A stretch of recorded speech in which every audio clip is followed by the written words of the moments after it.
Assalamu alaikum wa rahmatullahi wa barakatuhu. Yan uwa barkanmu da warhaka, barkanmu da sake saduwa a cikin wannan shiri.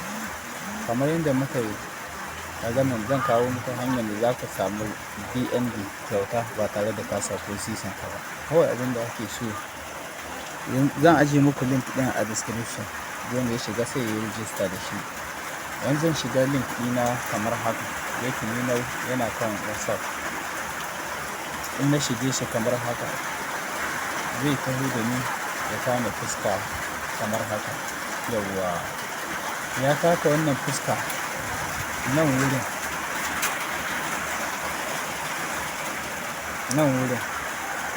nan da zan yi kusurka nan wurin na ake so ka sa wallet address na in kaga an sa in ka yi wa BNB address sai ka shiga cikin wallet ɗinka, in kuma Binance gare ka duk dai abin da gare ka sai ka shiga ka zo ka yi copy link na wallet ɗinka na BNB. Yanzu mu da yake za mu shiga cikin Binance sai mu yi copy link ɗin mu je mu yi paste ɗin shi a wannan link.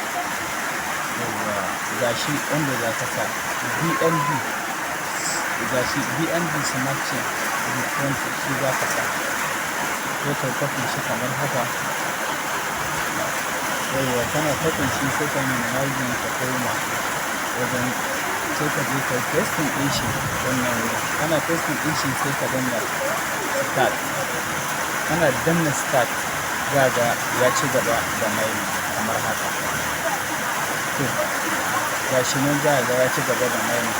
Yanzu idan kana so ka yi withdrawing ɗin shi abinda ka samu gurin mu gani ga minimum na withdrawal. Gashi minimum na withdrawal shine 0.002 BNB. In ka samu za ka cire abinka insha Allah. Da fatan dai kun fahimci wannan shiri.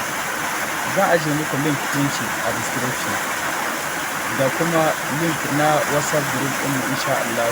Wanda ya shiga za mu dinga kawo update na akai-akai na duk wata hanya da muka samu kuɗi.